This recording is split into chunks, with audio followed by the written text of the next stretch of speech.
everybody, and welcome back to the GA Fan TV podcast. I hope you're all keeping wonderfully well. My name is Aaron, and this is episode 27 with Fermanagh senior footballer Darragh McGurn. In this episode, we look back, of course, at the past couple of years for Fermanagh senior footballer Darragh McGurn and his time playing for the Fermanagh seniors. Of course, he broke onto the team in 2019, so of course we look back, of course, at his time breaking into the team in 2019. Of course, that was under the stewardship of Rory Gallagher, in which Fermanagh finished third, of course, in Division 2 back in 2019. They were very close indeed to promotion. They were just one win away, as a matter of fact, to getting promotion to Division 1. So we spoke a lot about that season and, of course, the sharp fall for Fermanagh as well in 2020. Of course, losing every game in the league and, of course, losing in the championship to Down as well. And, of course, playing in Division 3 potentially in 2021 and the possibilities centred around that as well. We did, of course, speak a little bit about Fermanagh's playing style, of course, in 2019 and some of the criticism it received. We did also discuss Darragh's time playing for Belnaleck, of course, his club in Fermanagh. He won the junior and intermediate football championship in his time with Fermanagh, and of course we spoke a bit about the Fermanagh senior club championship at the moment and how competitive it is, and how very much year on year there could be any team that could potentially win it. And although it does look like Darragh have been the dominant side over the past 5 or 6 years, certainly on any given day any team can win it, and I think Darragh very much proved that in 2020. So I do hope you very much enjoy this podcast. Do leave a like and subscribe if you haven't already. I do kindly appreciate it, and let's get straight into it.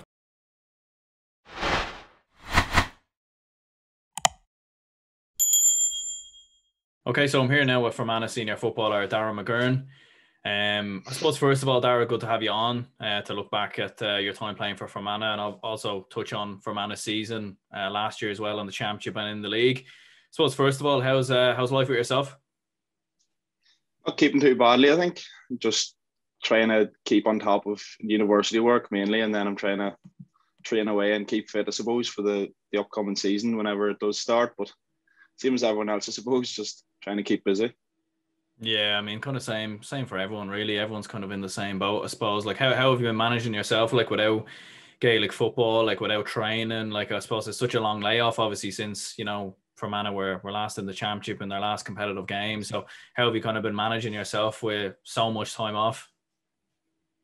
It's been difficult, I suppose. Like, the first lockdown was probably a bit easier. You kind of, it was something different. I think people enjoyed having that break from, a team's, when everyone enjoys the team setting, but that, the full-on nature of county football for me anyway. And it was nice then to get a break and to do my own training, but kind of it's getting to the stage now where I just can't wait for it to be back and back into that team setting. I suppose everyone misses that. And I suppose obviously there, like, I think last week the news broke, obviously, that there's going to be training resume, and I think on April 12th for counties up the north. So, like, what was your kind of reaction to that? And I suppose, like, I suppose you'd be buzzing now to get back whenever training does resume, whether it is April 12th or a few days later or whenever it is. Yeah, no, it's definitely give everyone a boost up here anyway, because you need that light at the end of the tunnel to look towards when you are out doing your own training. I suppose we have that now, even if it is in small groups. I think there might be 15 we're allowed to train in, but it'll be something different to get back into a team setting, as I said, and training away. Hopefully, look moving forward then to getting matches and stuff after that. And I suppose there's been much communication even from the Fermanagh management team as well, even I suppose during that kind of COVID period over the past couple of months, about kind of individual training and Zoom calls and everything like that. Like, what's that kind of whole experience been like?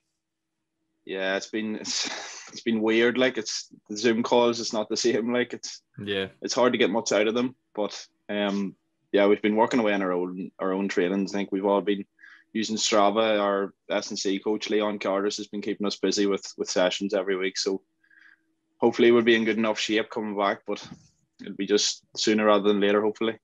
And I suppose just looking at, kind of your playing days with Fermanagh so far, like, obviously you moved up to the seniors in kind of late 2018, 2019 from the under 20s. Like, how big of a step up was that for yourself? And, like, what kind of notable differences did you see maybe going from under 20s to the senior level? More so intensity more than anything in the bigger games, I suppose, in league and championship football was light and day. Like, moving up for me, obviously, I was brought in by Rory at 18 or 19, and I had the physicality anyway, but I definitely was probably off the pace a bit in terms of the speed of the game and stuff, and you're constantly always needing to be on your toes at that level, I suppose, was the biggest thing. There was no, whereas at the lower levels of probably club level, you can come in and out of games and stuff, but at that level you have to be on it the whole game. So that was probably the biggest difference. Mm. And like who would you have looked up to, say, the most kind of growing up? Like what kind of players, or and I imagine obviously, you know, maybe some Fermanagh players like back in the day, like back in the early 2000s or whatever, but what kind of players did you look up to, I suppose, from a football point of view?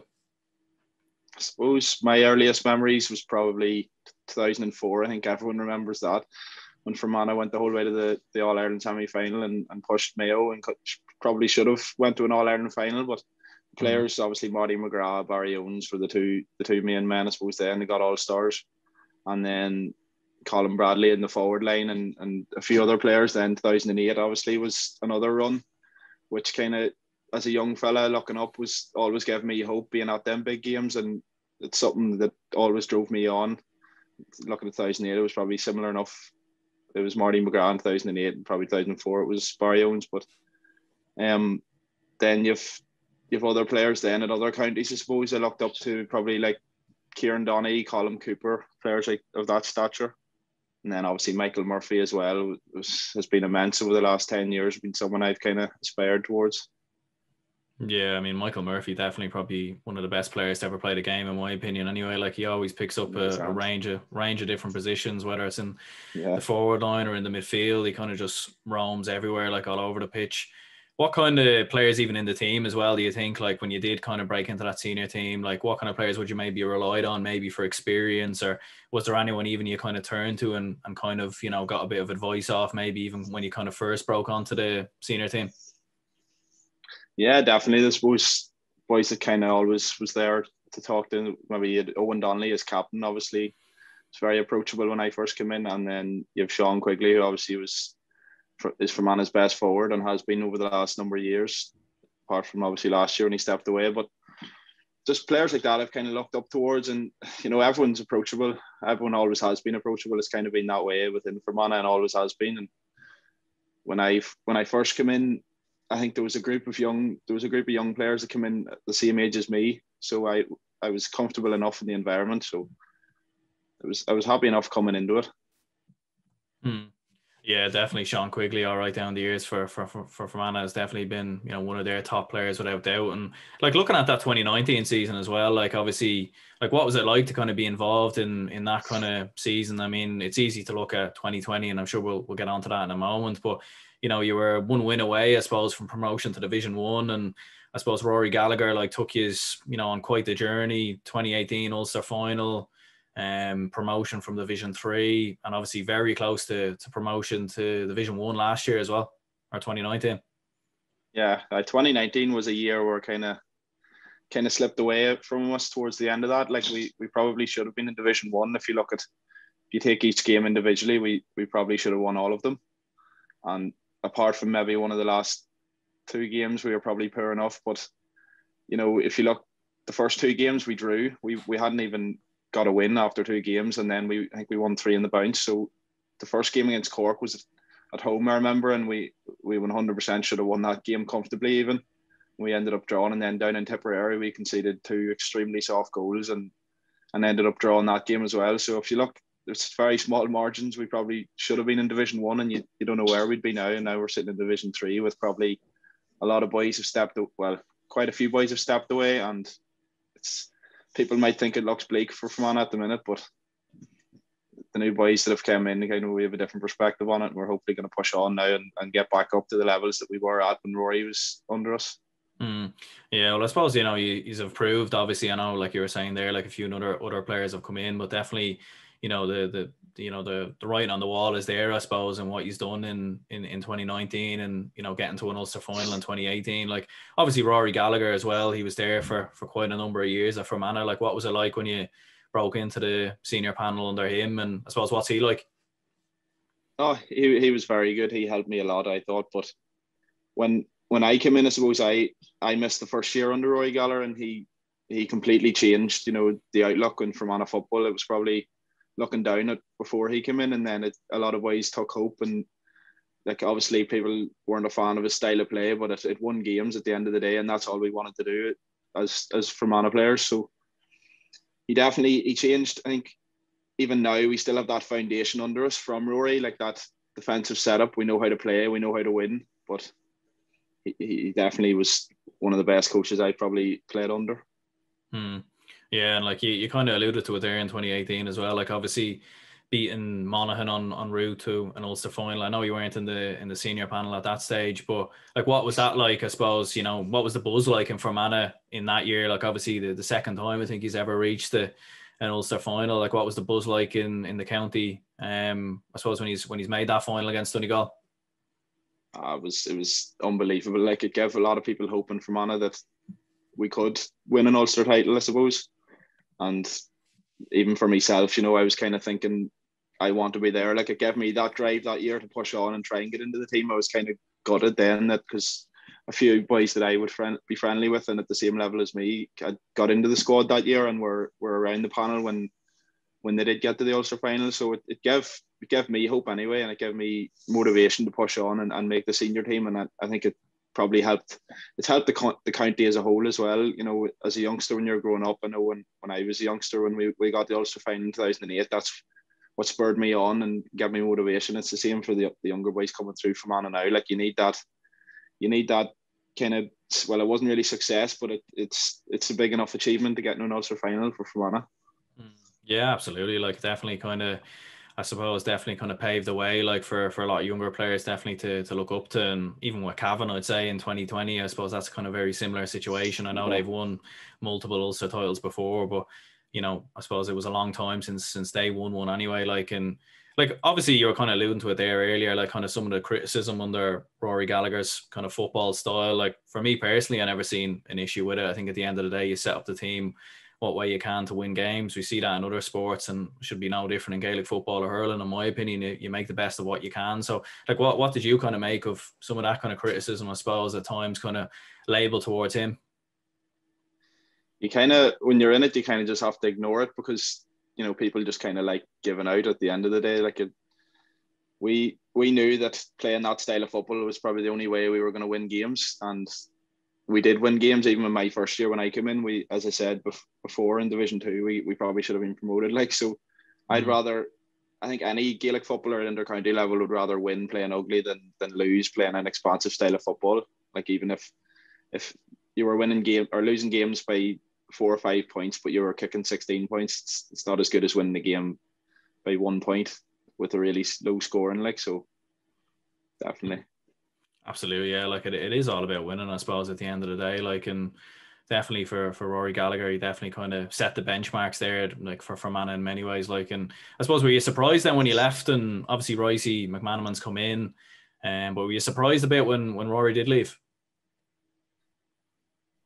Probably was a bit surprised, but then again, it was kind of when Rory first came in, he kind of laid it down that it wasn't going to be a long project. So that's probably why there was a lot of buy-in for the first 2 years. Anyway, it was kind of, we want to win and we want to win now. It wasn't the case of we want to build to win. So I wasn't overly surprised. Like Rory has big ambitions with himself to win, and he probably thought after 2 years with Fermanagh and losing probably older, more experienced players too, and he probably thought this is going to be a longer process now. There's going to be a rebuilding phase, and at fair play to Ricey, he's took it over now and he's trying to build it up.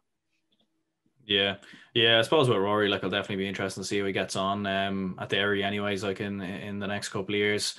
Like, obviously, Ricey McManaman's come in, and I suppose he's had no shortage of success anyway in his playing days, like with Tyrone, won multiple All-Irelands. Like, what's it been like since he's come in, and I suppose what's he like? He's very good. Like, he's got that reputation, he's got that bite, he knows how to win, he's been there, and that's probably what we need. Like, we'd probably be renowned for being a bit soft in Fermanagh, and Ricey's definitely, like, he's come in and just took that out of us completely. But nah, he's one of the best coaches I've worked on so far, and hopefully we can build over the next few years and he sticks with us. And I suppose, like, looking at that 2020 league season, like, what do you think it was maybe that kind of, I suppose, went wrong a little bit in comparison to 2019? Obviously, you were alluding to it there, like a couple of players stepped away and whatnot, but like, what do you think it was ultimately that kind of led to that relegation for Fermanagh in 2020? I think like over the lockdown there, we've kind of looked back at every game individually, and we've broke it down as much as we can. And when you look at each game like thoroughly, you kind of realise the only game we properly deserved to lose was Armagh, where Armagh came down and just played us off the pitch. But in the other games, we were probably one kick of the ball away from winning all of them. Even post COVID, we went down and played Clare, and we lost, I think, 2 points, conceded a soft goal, and then Laois, I think everyone's seen what happened in the Laois game. We completely threw it away, conceded 3 goals. We were up by 8, I think it was, with 15, 20 minutes to go. Yeah. So, and then Westmeath, I think we played Westmeath in the league after 3 or 4 games, and there was a gale force wind, and we kicked that game away as well in the second half. Like, so it wasn't as if we had a season where everything just was a shambles. It was kind of more so a case of small margins, but obviously, if you're losing 7 games out of 8, there's probably more to it than just small margins as well. So we've kind of got to look at ourselves we did look at ourselves over the last few months, and we've laid it down now that we're going to try and put things right this year. Yeah, and I suppose Division 2 was definitely very competitive. All right, like we definitely seen with Cavan as well. Like I think they were fighting for promotion and battling relegation on the same day. Like I don't think that's ever happened before. Like.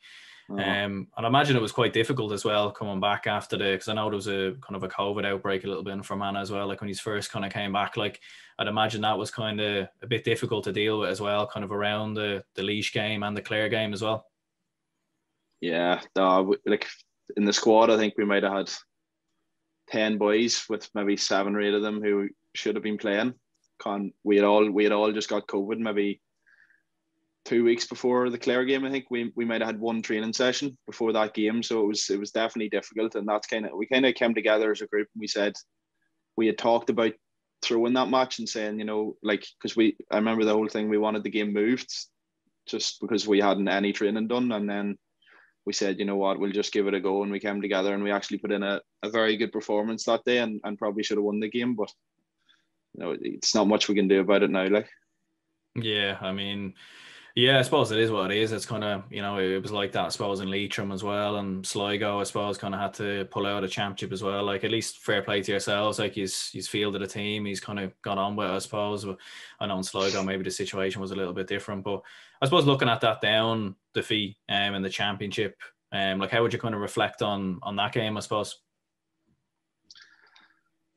That game kind of, there wasn't too much we could have took from that as in terms of positives, bar the fact that we had a few debutants on the pitch. I think we had Luke Flanagan and Sean McNally and Josh Largo-Ellis are just out of winning a Hogan Cup with St Michael's, and they got a bit of taste of football, which was a positive. And then even myself was my first championship start, so that was a positive, I suppose. And we're trying to build for the future, so kind of that has gave us a bit of experience, I suppose, moving forward at that level. But in terms of the game, like we were in the game at half time, and then it was just a bit of probably inexperience that they got the goal of Caelan Mooney, and then we kind of crumbled after that. But yeah, and I suppose you were alluding to it there, like obviously a lot of, you know, highly talented young players obviously coming through at the minute. Like I suppose, is that the kind of main confidence for yourselves? Obviously you have yourself and a few others as well, that, you know, there's kind of a good crop of players coming through, that this could be maybe like you kind of had that 2008 generation, 2004, the team got to 2018. Obviously, a few players still in there. You kind of have a new bunch coming through as well. So is that the kind of the springboard and confidence for yourselves now looking into the future? Yeah, like, you know, like any team who wins a Hogan Cup, I think it was the first ever Hogan Cup for St Michael's. There's obviously talent. Like they've beat the rest of the country at their age, so obviously they're capable of pushing on and playing at the higher level. Like if you can win a Hogan Cup, you can probably, if you play to your potential, you could probably be capable of winning an Ulster title as well. So it's even give us older boys hope that we will be good enough if everyone applies himself over the next few years. And there has been good buy-in from the guys coming from the Hogan Cup. I think there's 4 or 5 of them in with us now, and they're all hungry to win. Like, so it's good to see. Yeah, and I suppose looking at how it all kind of panned out in Ulster last year as well. Obviously with Cavan winning their first Ulster title like in 23 years. Like, I'd imagine in some ways that probably gives you a bit of confidence as well to see that, you know, teams can beat Tyrone, teams can beat Donegal, that maybe, you know, in the next couple of years, if it was to be used in the final against a Donegal or a Tyrone, that I suppose it is possible to cause that big shock in the Ulster Senior Football Championship. that's it. Like it's once you see the club or the counties around your own level succeeding and beating the bigger ones, it gives you confidence. Like we played Cavan in Brewster Park this year in the league, like, and we should have beat them only for 2 soft goals or 1 soft goal maybe. But it definitely gives you confidence. Like if we can beat Cavan, then we can beat Donegal and we can beat Tyrone, and that's our goal has always been to win an Ulster title as Fermanagh. Like we've never done it, and you want to be history makers. You want to do something that no one before you has done. And seeing Cavan win that this year was massive. Like even for our own confidence moving into this year. Yeah, I can imagine so. All right, definitely. Like, because I'm sure the Cavan lads, Cavan fans, players, everyone associated with Cavan will definitely talk about that for many years to come. So I'm sure, like for Fermanagh or maybe a Down or an Antrim, maybe like I'm sure the situation will be the exact same. Like, and I suppose looking ahead to 2021, obviously we've no idea really like on what the format of the league is going to be. Well, we did have an idea, but we don't know what it's going to be now. But I suppose you would have been paired up with Cavan, Longford, and Derry in the National League had it have gone ahead, and we still don't know at this point if it is going ahead or not. But how do you reckon you would have fared against them? I suppose it would have been a tough group, I suppose, with Cavan, just like we were saying.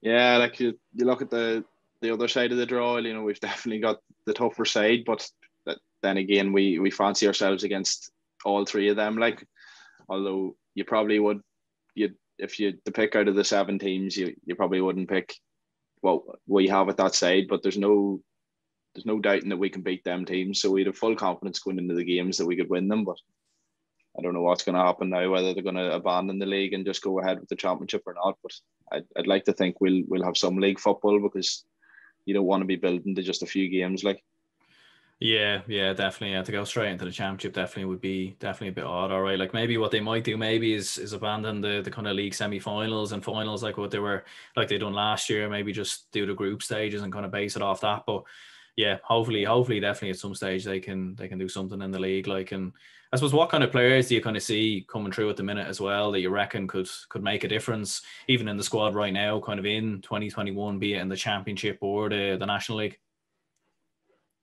Yeah, there's a few young boys coming through. I suppose again, I was talking with the Hogan Cup team, and you've Brandon Horan there, who was the captain, who's well capable of playing, and then you've even boys around my own age. Lorcan McStravick is a top forward coming through, and then in terms of other young boys, obviously I was on about earlier, Luke Flanagan and Josh Largo Ellis has already made the step, so hopefully they can push on this year and make an even bigger impact and drive it on. But I think there's definitely enough talent coming through for us to win games at the highest level. Like, and it might, who knows how long it might take us to gel as a group, and hopefully boys stick at it, and we can keep the same group together over the next 4 or 5 years. But there's definitely, as the boys I mentioned, and then again you've Alton Kelm as well at my age, and Jonathan Cassidy are both top players. Like, even Alton was nearly going to Australia last year at one stage, so that shows the level of talent that he has. So, and then we've obviously older players like Sean Quigley's coming back into the fold, so we've a good enough squad leading into this year. Yeah, I suppose it's kind of a transition period in many ways, and I suppose obviously with the fact that there's no pre-season tournaments or anything like that, or like we were saying before, like a lack of football, a lack of training, it's tough, I suppose, for yourselves and for a lot of younger players, I suppose, at the minute, because there isn't that kind of time maybe that you get on the pitch where it isn't a big championship game compared to obviously now with the COVID outbreak. Like, what do you kind of see as a long-term goal, even maybe for yourself, like with Fermanagh? Like, do you think maybe you can push on and maybe win an Ulster or kind of get to a final? Or I know the Tier 2 is kind of coming in at the minute as well. So, like, what do you kind of see as a long-term goal for Fermanagh, I suppose, in the next kind of, I don't know, 5 to 10 years? The long-term goal is always in Fermanagh is to win an Ulster title. That's my goal anyway. And I think we've talked about it as a group before, and that's what we want to do. Like, we want to be the first ever to win an Ulster title. So, and again, we've got this group of players coming through that are definitely well capable of competing at the highest level. So the long-term goal kind of has to be an Ulster title. And obviously you've mentioned Tier 2 there, but we haven't really thought about Tier 2 at all, to be honest. And what do you make of the Tier 2 proposal itself? Like, when it came out, I suppose it's an interesting one in some ways. Like, I suppose in some ways it could give you more football, but I suppose you could look at it the other way as well. Like what do you kind of make of it yourself? It's hard to know. I suppose as a young cub growing up, you always look towards that All Ireland, and playing in the All Ireland is something you've always wanted to do, competing with the top teams. But I suppose if you're not, I think everyone's going to have the chance to get themselves to that level. Like, so it's not as if everyone's just going to be put into the lower level teams, just put into it and they'll stay there. You'll have your chance to work up to it. So again, I said the goal is to win an Ulster title. So I suppose if you won an Ulster title and a Tier 2 championship, that wouldn't be too bad either. But because realistically, the goal is not to win an All Ireland in Fermanagh, and it probably isn't the goal within about half of the counties in Ireland. So it probably, if it was done right and it was played in front of a crowd in Croke Park, maybe, and there was enough coverage, I think it'd be a good enough idea. Yeah. I think what Jim McGuinness was even saying on Sky before, like if they were to do it kind of a bit like the hurling final last year, kind of, have the Tier 2 final on the same day as the All Ireland final, just kind of run it before the All Ireland final. I know normally they're going to have the minor football final or the under 21 final, but that definitely be something I think that that I suppose I'd imagine for yourselves would be something you would even look towards, because I'd imagine even playing in Croke Park as well, I suppose, is kind of a huge ambition for yourself and like a lot of the other kind of young lads coming through at the minute. Yeah, like that's part of that's basically what it is all about, playing at a high level in Croke Park in front of a crowd. And then obviously coverage on TV as well would be a big thing for players coming through. Like, so it's not as if missing out on winning an All Ireland is something that people are going to be thinking about. It's more so missing out on playing in front of a big crowd in Croke Park is the biggest one. So I think if it's done right, then I wouldn't have that many issues with it. And I suppose we'll look at your club time, obviously, with Belnaleck. I suppose it's been quite the journey, obviously, for yourselves. Like, you won the junior and then the intermediate championship. Like, I suppose quite the journey for yourselves over the past number of years, I suppose. Yeah, it's been a weird one. Like, before I came in, we kind of struggled in the junior championship for a long time and couldn't really get out of it, even though we had a seriously talented bunch of players. I think we might have had 4 or 5 county boys, which is quite a lot in a Fermanagh club, and we were still in the junior championship. I think I was probably lucky in my first year we won it, and then the following year we won the intermediate, and then the year after that we went up to senior level and competed and nearly made it a senior championship final, only to be lost out in a replay to Darragh. So it was a good start to my club career anyway.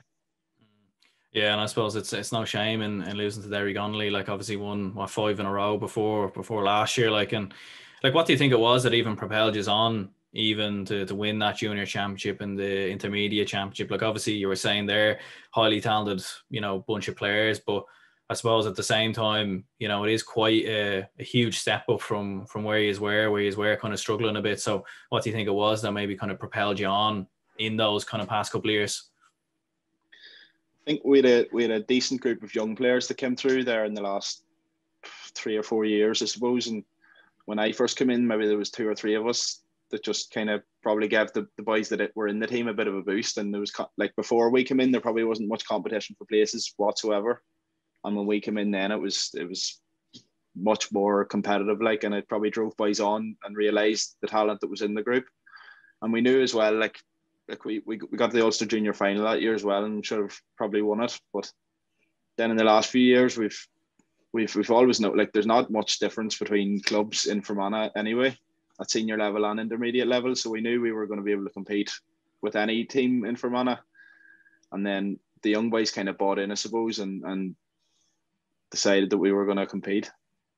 Yeah, and I suppose, like, how competitive is the kind of club scene in Fermanagh? Because obviously you have a Darragh there who obviously stopped yourselves during 2020, and I suppose went on to stop Darragh, in their bid for 6 in a row. Like, so how kind of competitive is it? You're kind of alluding to it there. Like, it kind of does sound like year on year, maybe anyone can really win it on their day. Like, yeah, like, I think there was kind of, people thought in Fermanagh that Darragh were the only team because they had won 5 in a row, and people probably thought they're going to win another 5 in a row, like similar to what Dublin were doing. And for Darragh to stop them last year has been a massive thing. But I think we all, like, even us bringing Darragh to a replay as an inexperienced side gave clubs a lot of confidence too that Darragh could be beat. Like, but as I was saying, that it's massively competitive. Like, even in the league, like, clubs, there's no club that's just guaranteed to win on any given day. Even you look at there's 8 teams in the senior championship, and like there might be 6 that definitely could win it, and then the other 2, you never know what could happen. So it's massively competitive. And then you look at the intermediate championship, it's always been the hardest one to get out of. You look at even Enniskillen there, who came up this year from intermediate, are a seriously talented side, and they struggled for the last 3 or 4 years to get out of it, just of how competitive it was. And then you've even Dona there, who have went down to junior football this year, who are well capable on their day of playing at senior level. So it's hugely competitive. Like. And I suppose I'd imagine that's kind of a huge ambition for yourself, like a bit like what you were saying with Fermanagh and the Ulster title, like obviously winning a county title, I suppose. You know, obviously I think it's been over 100 years maybe since they were kind of thereabouts since they last won it. So I'd imagine that's a big ambition for yourself anyways. Like, it's huge. Like, we definitely have the talent as well in Belnaleck, with all the young boys who have come through in the last few years, and the confidence that we got from that Darragh game. And even before the Darragh game, we beat Darragh, who won the championship last year, in a massive game. I think we were massive outsiders that day, and we ended up winning with the last kick of the game. So we know we can compete, and so the goal is 100% to win a senior championship over the next, even this year. Like, if we apply ourselves, we're well capable of winning it. Absolutely, yeah. Like, and I suppose I'll definitely keep an eye on the Fermanagh Senior Football Championship over the next few years, and for yourselves. And yeah, look, listen, anyway, cheers, Darragh, for coming on. I appreciate your time, and yeah, I suppose best of luck with Fermanagh as well, I suppose, when the championship does come back around. Thank you. Cheers for having me on. Thank you very much for watching and listening to this episode of the GA Fan TV podcast. This was episode 27 with Fermanagh senior footballer Darragh McGurn. I'd like to thank Darragh once again for coming on the podcast, sharing some insight into the Fermanagh senior footballers in 2020, and of course looking back at that 2020 league and championship season. So yeah, look, listen lads, I do hope you all enjoyed. Do leave a like and subscribe if you haven't already. Stay tuned for more videos and podcasts coming soon, and have a lovely weekend.